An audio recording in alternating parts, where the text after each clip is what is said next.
देखो भाई प्यारे बहन भाइयों, आज हम बात करेंगे एम्फाइएमाथोरेसिस।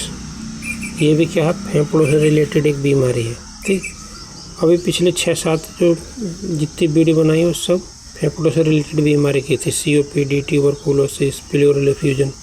तो आज नंबर है एम्फाइएमाथोरेसिस का। अब इसके इंट्रोडक्शन में चलते हैं। ये DMLT सेकेंड ईयर का टॉपिक है। वैसे तो DMLT, BMLT किसी नर्सिंग, पैरामेडिकल, फार्मेसी किसी में भी आ सकती है, लेकिन स्पेशली पैरामेडिकल का टॉपिक है, वो भी DMLT का। ठीक, पर ये किसी भी उसमें भी आ सकता है, जैसे OT में, लैब में, मेडिकल में, एक्सरा में, इमरजेंसी के किसी भी उसमें आ सकते हैं क्वेश्चन पेपर में। तो ऐसा कोई जरूरी नहीं DMLT वाले इसको पढ़ सकते हैं, सब पढ़ेंगे। खासकर उत्तर प्रदेश स्टूडेंट की बात कर रहा हूँ।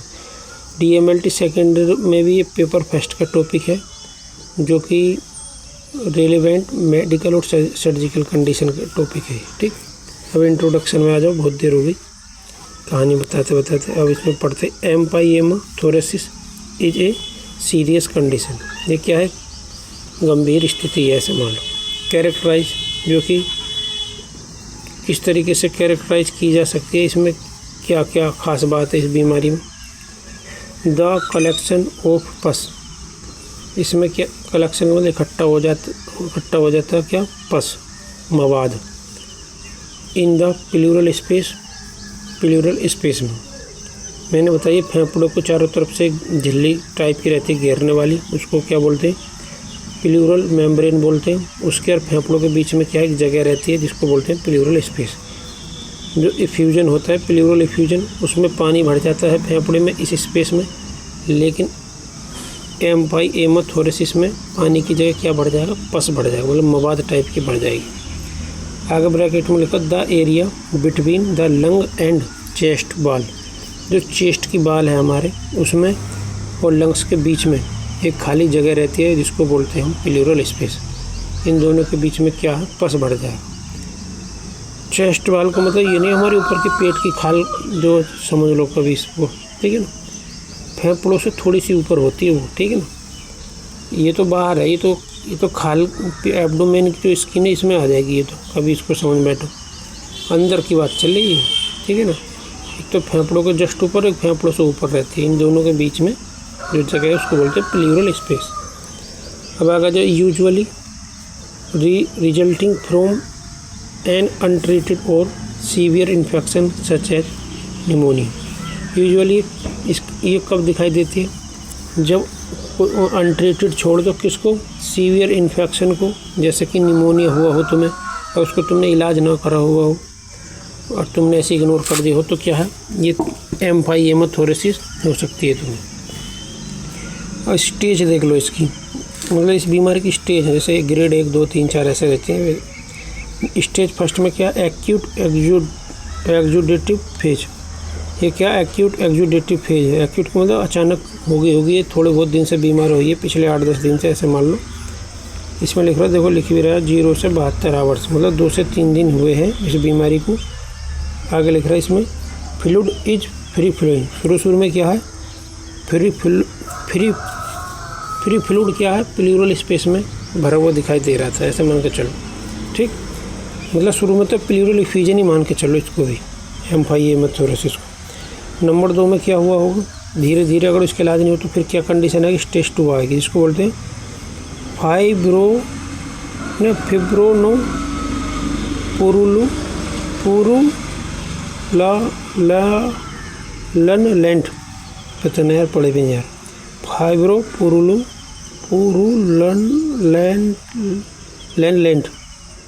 ठीक है, जो पढ़ो यार पढ़ लियो, मेरे से तो पढ़ने भी नहीं यार। फेज स्टेज 2 को ये भी बोलते हैं फाइब्रोपुरुलन फेज। इसमें 7 से 10 दिन हो जाएंगे फ्री फ्लूइड को भरे हुए, तो बोलते हैं स्टेज 2, ठीक है ना। इसमें क्या हो जाए, इंक्रीज्ड पस, जो पहले फ्री फ्लूइड था वो किस में चेंज होने लगेगा, पस में चेंज होने लगेगा, मतलब धीरे धीरे वो गाढ़ा हो जाएगा, पस बनने लगेगा उसको। फिर क्या होगा, फिब्रिन डिपोजिशन होने लगा। फिब्रिन का मतलब जानते हो, जैसे कि कभी हमारी चोट लग जाती है, जैसे मान लो मेरी उंगली में यहाँ लग जाए, उसके बाद में यहाँ पर खून जम जाएगा, जिसको हमारे गाँव में खुरंट बोलते हैं। उसको हम बाद में छुटा कर फेंक देते हैं, चोट लगने के बाद में सूखी पपड़ी सी जम जाती है। कुछ ऐसी जो है वहाँ पे भी ये क्या है कि जाल टाइप की स्ट्रक्चर बनाते हैं प्लेटलेट फाइब्रिन की मदद से, ये फाइब्रिन ही बोलते हैं उसको भी। ऐसे सेम क्या है ये कंडीशन कहाँ होगी, प्लूरल स्पेस में होगी। कहाँ पर, जहाँ पर ये फ्लूइड भरा हुआ था, तभी तो पस बनना शुरू होगा जब वो गाढ़ा होगा तो, है कि ना। आगे बोल रहा फॉर्मेशन ऑफ पॉकेट। इसमें क्या पॉकेट का फॉर्मेशन हो जाता है। पॉकेट जानते हो, पॉकेट का मतलब ऐसे तो जेब होती है हमारी जिसमें पैसा वगैरह रखते हैं, शर्ट में होती है, पैंट में, जिसमें भी होती है। वैसे क्या है प्लूरल स्पेस में पॉकेट टाइप की बन जाएंगी, जिसमें क्या है पस टाइप का भरा जाएगा। पहले तो ये जो फ्री फ्लूइड पूरे प्लूरल स्पेस में फैला होगा, फ्री फ्लूइड था तो इधर उधर, लेकिन बाद में अगर थिक हो जाएगा, गाढ़ा टाइप का हो जाएगा, फाइब्रिन डिपोजिशन हो जाएगा तो ये पॉकेट के फॉर्म में बन जाएगा, ठीक है ना। फिर फ्री फ्लूइड फॉर्म में नहीं रह गई। ऐसा समझ लो जैसे कि पानी को पहले एक हमने थाली में पलट लिया, पहले तो समझ लो शुरू में थाली में फैला था, बाद में हमने उसको लीटर में भर लिया, तो लीटर को एक पॉकेट समझ लो, ठीक है ना। उस कंडीशन में आ गया, थाली से लीटर में आ गया पानी, और थाली से लीटर में आ जाएगा तो वहाँ पर थोड़ा गाढ़ा कंडीशन में होने लगेगा धीरे धीरे रखे। ठीक, अब आगे चलते हैं स्टेज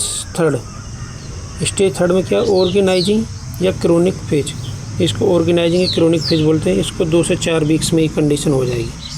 अगर तुमने फ्री फ्लूइड का इलाज नहीं करवाया शुरू में तो 1 महीना के बाद जो है कौन सी कंडीशन आ जाएगी, इसकी तीसरी ग्रेड आ जाएगी। फिर क्या होगा, फाइब्रोब्लास्ट बनने शुरू होंगे, ग्रो हो जाएंगे किसमें, पस में। फिर क्या होगा, फॉर्मिंग मतलब बनने लगेगा एक थिक, गाढ़ा, रिजिड, कठोर मेम्ब्रेन। थिक और गाढ़ी जो क्या उसमें सेप्टेशन से बनने लगेंगे उस पस में। आगे ब्रैकेट में देखो रिंडिजन क्या है, इसको छोड़ो। दैट रेस्ट्रिक्स जो कि रेस्ट्रिक्ट करेंगे किसको, फेफड़े को एक्सपेंशन फूल देंगे। जब सांस लेते हैं हमारे फेफड़े फूलते हैं, पर ये कंडीशन हो जाएगी तो फिर फेफड़े को फूलने ही नहीं देगी तो हमें सांस सही से आएगी नहीं। और नंबर 2 पे है जी क्लासिफिकेशन बाय ओरिजिन। ये तो होगी स्टेजेस की। एक स्टेज 1 में है तो कम पावर का, 2 में है तो मीडियम, 3 में है तो बहुत ज़्यादा खतरा। 3 नंबर में क्लासिफिकेशन बाय ओरिजिन में क्या है, ये भी एक तरीके से इसके टाइप समझ लो। ये फेज है, ये टाइप मान लो। पैरा न्यूमोनिक एम्फाइएमा, इसमें क्या है, ये मोस्ट कॉमन है। 40 से 60% मरीजों में पैरा न्यूमोनिक एम्फाइएमा मिलता है। आगे है पोस्ट ट्रॉमेटिक एम्फाइमा। ये कंडीशन कब आती है, जब कोई एक्सीडेंट, चोट वगैरह लगी हो। ठीक, ये है लेट्रोजेनिक या पोस्ट सर्जिकल एम्फाइमा। ये कंडीशन कब होएगी एम्फाइमा की, जब तुम्हारा कोई ऑपरेशन हुआ हो या तुम्हारी कोई मेडिसिन चली हो, उसके बाद में तुम्हें एम्फाइमा हुआ हो, उसको बोलते हैं लेट्रोजेनिक या पोस्ट सर्जिकल एम्फाइमा। नाम से समझ जाओ, तुम मेडिकल के स्टूडेंट हो तो तुम नाम से समझ रहे हो। ट्रॉमा मतलब चोट, लेट्रोजेनिक या पोस्ट सर्जिकल कोई ऑपरेशन वगैरह हुआ है, कोई मेडिसिन चली उसके बाद ये कंडीशन आई हो एम्फाइमा। ईसोफेगल परफोरेशन एम्फाइमा, जो तुम्हारी खाने की नली है उसमें परफोरेशन हो, मतलब कोई लीकेज करके हो, तो उसकी वजह से भी क्या एम्फाइमा हो सकता है। अब इसके आ जाओ कोजिस, मतलब क्यों होती है ये बीमारी। इंट्रोडक्शन देख ले, फेज देख लें, स्टेज देख लें, क्लासिफिकेशन देख लें। अब आ गया कोजिस का मतलब कारण, क्यों, किस वजह से ये बीमारी होती है। ठीक है ना। ए में है प्राइमरी कोजिस, प्राथमिक कारण। कौन कौन से, न्यूमोनिया, सबसे पहले न्यूमोनिया की वजह से हो सकता है, ये मोस्ट कॉमन है। क्योंकि न्यूमोनिया में शुरू में क्या फेफड़ों में पानी वगैरह आ सकता है तुम्हारे, और फिर धीरे धीरे उसका तुम इलाज नहीं करवाओगे तो क्या एम्फाइमा हो जाएगा। थोरेसिस सर्जरी हुई हो कोई फेफड़ों से रिलेटेड, या ट्रॉमा हुआ हो, कोई एक्सीडेंट हुआ हो, तुम्हारे सीने में चोट लगी हो, तब ये हो सकती है। ट्यूबरकुलोसिस, टीबी हो तुम्हें काफ़ी टाइम से, तब तुम्हें ये भी बीमारी भी हो सकती है, साथ में एम्फाइमा थोरेसिस की। लंग एब्सेस हो तब ये बीमारी हो सकती है। ठीक है ना, एम्फाइमा। सेकेंडरी एंड अंडरलाइंग फैक्टर, ठीक, फैक्टर का मतलब कोजिस समझ लो इसको। प्राइमरी तो देख लिया हमने, अब सेकेंडरी कोजिस देख लेते हैं। Infection from near by structure, कोई तुम्हारे आसपास में ऐसा स्ट्रक्चर है जिसकी वजह से तुम्हें इन्फेक्शन हो। जैसे मान लो कोई फैक्ट्री है जो बहुत ज़्यादा धुआं वगैरह छोड़ रही है, या तुम्हारे पास में कोई टीबी वाला मरीज हो, उससे तुम्हें टीबी हुई हो, फिर तुम्हें ये एम्फाइमा हो गया हो। ऐसा कुछ भी चीज़ हो सकती है तुम्हारे आसपास में हो, और फिर तुम्हें एम्फाइमा हुआ हो। इसके आगे देख लें ईसोफेगल रैप्चर। नहीं, मैंने गलत बता दी भाई, फैक्ट्री का कोई मतलब ही नहीं है। ये कह रहा है infection from near by structure. Near by का मतलब जैसे फेफड़ों के पास में कोई ऑर्गन है उसमें कोई इन्फेक्शन हुआ हो, उसके बाद एम्फाइमा हो सकता है। जैसे खाने की नली में रैप्चर हो गया हो, ईसोफेगल रैप्चर, तो क्या इसकी वजह से फेफड़ों में तुम्हारे एम्फाइमा हो सकता है। ठीक, ऐसा तो हार्ट भी रहता है फेफड़ों के पास, हार्ट में कोई बीमारी होगी तो उसकी वजह से भी शायद कुछ दिक्कत हो सकती है, कुछ क्या एम्फाइमा हो सकता है। सब डायाफ्रामेटिक लीवर एब्सेस हो, लीवर में तुम्हारे फोड़ा बन गया हो या डायाफ्राम के जस्ट नीचे एब्सेस बन गया हो तो क्या है, तो भी एम्फाइमा हो सकता है। आगे लिख रहा हूँ और मीडियास्टीनियल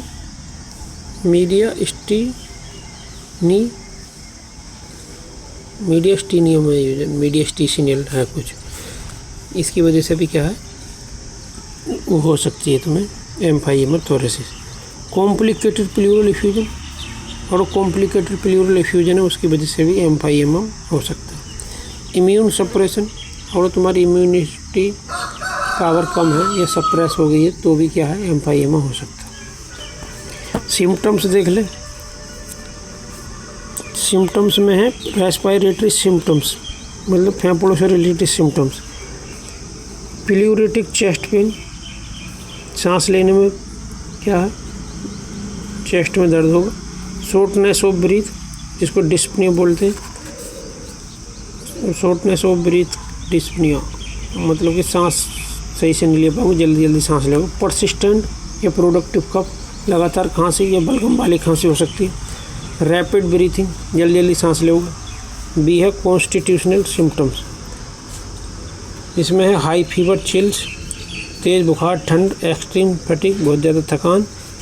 आगे मेलाइश, दिन क्या है ये पता नहीं, मैं नहीं जानती। उसके नाइट स्वीट, रात में पसीना।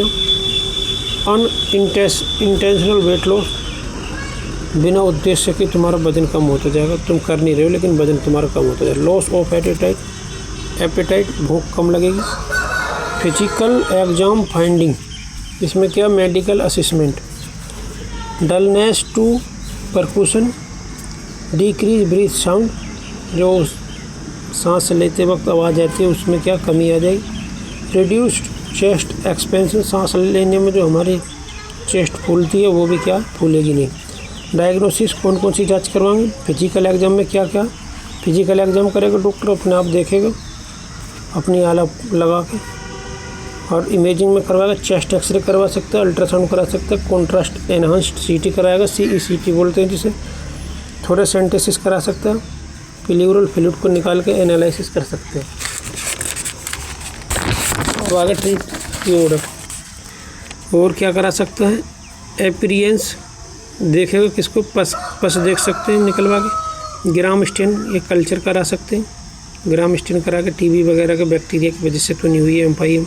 बायोकेमिस्ट्री से रिलेटेड को जांच करा सकते हैं। ब्लड टेस्ट कराएंगे, कौन कौन से, CBC कराएंगे। एलिवेटेड इन्फ्लेमेटरी मार्कर्स कराएंगे, जैसे CRP, ESR। ट्रीटमेंट में क्या क्या, ड्रेनेज, कॉर्नर स्टोन, ड्रेनेज को बोलते हैं कॉर्नर स्टोन। वार्ड्स, वही वीडियो असिस्ट, थोड़ा स्कोपी, पता नहीं क्या थी ये भूल गए हम, थोड़ा सेंटेसिस स्कोपी या कुछ ऐसे ही है। मिनिमली इन्वेसिव, का मतलब इसमें थोड़ी बहुत चीर फाड़ होगी, ज़्यादा नहीं होगी। एक होता है इन्वेसिव, एक होता है नॉन इन्वेसिव। इन्वेसिव का मतलब है तुम डॉक्टर कोई सीजर वगैरह यूज करेगा उसमें। नॉन इन्वेसिव में सिर्फ दवाई गोली चलती है, ठीक है ना। एंटीबायोटिक्स दे सकते हैं, फिब्रिनोलाइटिक देगा। फिब्रिनोलाइटिक का मतलब है जो बलगम को तोड़ती है, शायद वो नहीं, फिब्रिनोलाइटिक का मतलब है जो वो फ्री फ्लूइड था फेफड़ों की प्लूरल उसमें कैविटी में, वो गाढ़ा हो गया तो उसको थोड़ा पतला करने में ये काम करेगी। Open surgical procedure, open surgery भी कर सकते हैं। जैसे पित्त की थैली की एक तो दूरबीन विधि से होती है, एक ओपन सर्जरी होती है, वैसे फेफड़ों की एक वार्ड्स होती है, एक ओपन सर्जरी होती है। ठीक, अब ये टॉपिक हो गया हमारा पूरा। इसमें हमने ट्रीटमेंट देख लिया, डायग्नोसिस देख ली, सिम्टम्स देख लिए, कोजेज देख लिए, क्लासिफिकेशन देख लिया, इसकी स्टेज देख लें, इंट्रोडक्शन देख लें। देखो भी मैं बनाता हूँ अपनी छत पे बैठ के वीडियो, ये सुबह सुबह बना रहा हूँ, तो पता ना छत पे मक्खी टाइप की आ रही, तो दिल पे मत लो बात लो। एक बार मैं तुम्हें अपने शहर, जिस शहर में रहता हूँ, मतलब किराए पे रहता हूँ इधर, उसका नज़ारा देख लो तुम। मैं तो शहर के बाहर रहता हूँ, खैर शहर तो अंदर है, वो अस्पताल है उधर, उधर मैं काम करता हूँ, ठीक है। वो दिखाई दे रहा, काफ़ी बड़ा हॉस्पिटल है, और इधर ही हम रहते हैं। और ये पेड़ वगैरह लगा रखे मालिक के, लेकिन देखा रेखी मैं ही करता हूँ, ठीक। वीडियो करते हैं भाई अब बंद, चैनल को कर देखो सब्सक्राइब।